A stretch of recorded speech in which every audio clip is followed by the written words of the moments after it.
Assalamualaikum warahmatullahi wabarakatuh. Perkenalkan, saya Serova, NIM 2119228. Saya dari kelas PAI 3F. Baiklah, tujuan saya membuat video ini untuk memenuhi ujian akhir semester mata kuliah Manajemen Pendidikan dengan dosen pengampu Ibu Dr. Sito Rahmana MA. Soal yang pertama, pendidikan di Indonesia terkesan lebih mengedepankan teoritis daripada aplikatif. Dampaknya peserta didik lebih banyak menghafal materi saja. Menurut saudara, bagaimanakah sistem manajemen pendidikan yang seharusnya diberikan kepada peserta didik sehingga mereka tidak hanya mampu memahami materi secara komprehensif tetapi juga mengaplikasikannya dalam kehidupan yang nyata? Menurut saya, pendidik memang harus benar-benar memperhatikan bagaimana perkembangan siswa dari awal masuk hingga akhir. Apakah sudah efisien dalam menggunakan sumber daya? Sudah efektifkah dalam mencapai tujuan?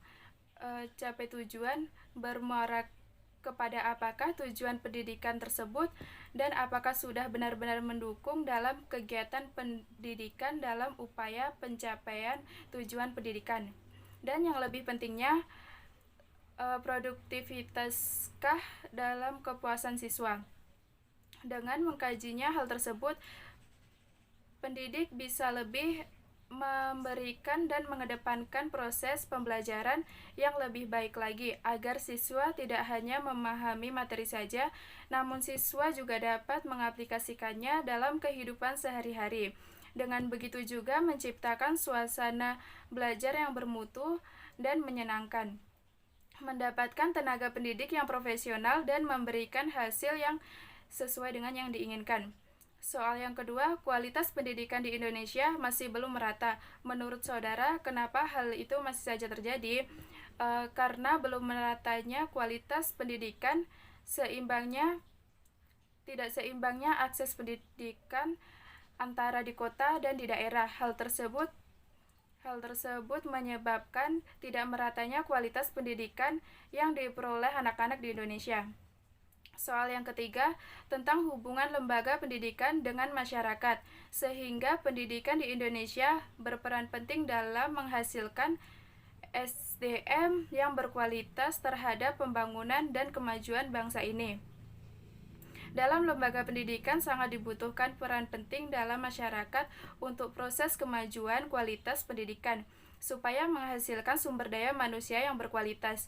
Lembaga pendidikan dengan masyarakat dapat bekerjasama supaya nanti menghasilkan peserta didik yang mampu dan siap terjun di masyarakat dan bisa mengaplikasikan segala ilmu yang didapatkannya dari sekolah dan berguna bagi masyarakat sekitarnya. Soal yang keempat, selama ini kita lihat pengaruh kepemimpinan dapat memperkuat proses manajemen pendidikan. Hal itu tidak lepas dari visi misi yang disusun dan dilaksanakan dengan baik. Namun ternyata ada juga seorang pemimpin tidak memadukan visi misinya, hanya mengandalkan kekuatan kepemimpinannya saja, tetapi berhasil juga dalam mewujudkan manajemen pendidikan yang bagus. Nah, bagaimana menurut saudara memandang hal ini? Karena sejatinya keberhasilan kepemimpinan seorang pemimpin sangat berpengaruh besar dalam suatu manajemen pendidikan.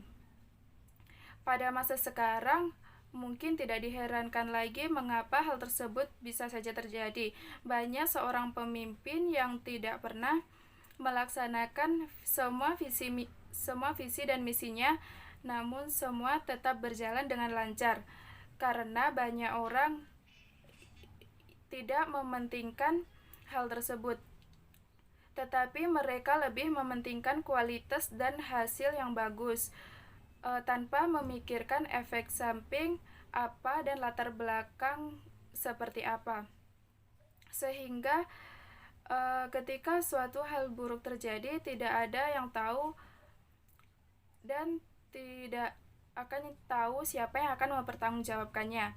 Soal yang kelima, dalam situasi lingkungan yang penuh dinamika, manajemen pendidikan harus bisa menciptakan pelayanan yang memuaskan kepada peserta didik, orang tua, dan masyarakat.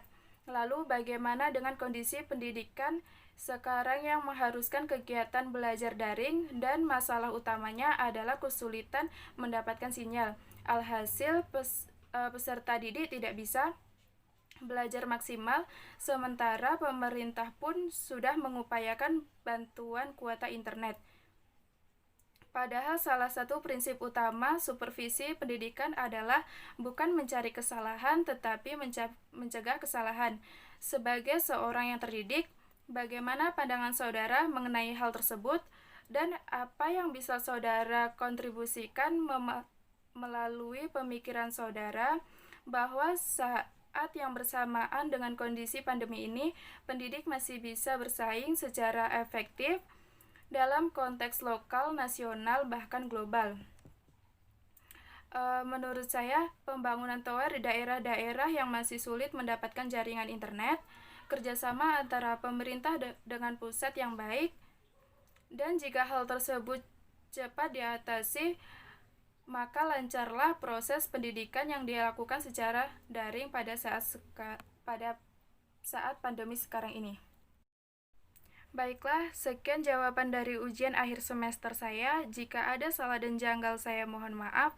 Saya akhiri dengan wassalamualaikum warahmatullahi wabarakatuh.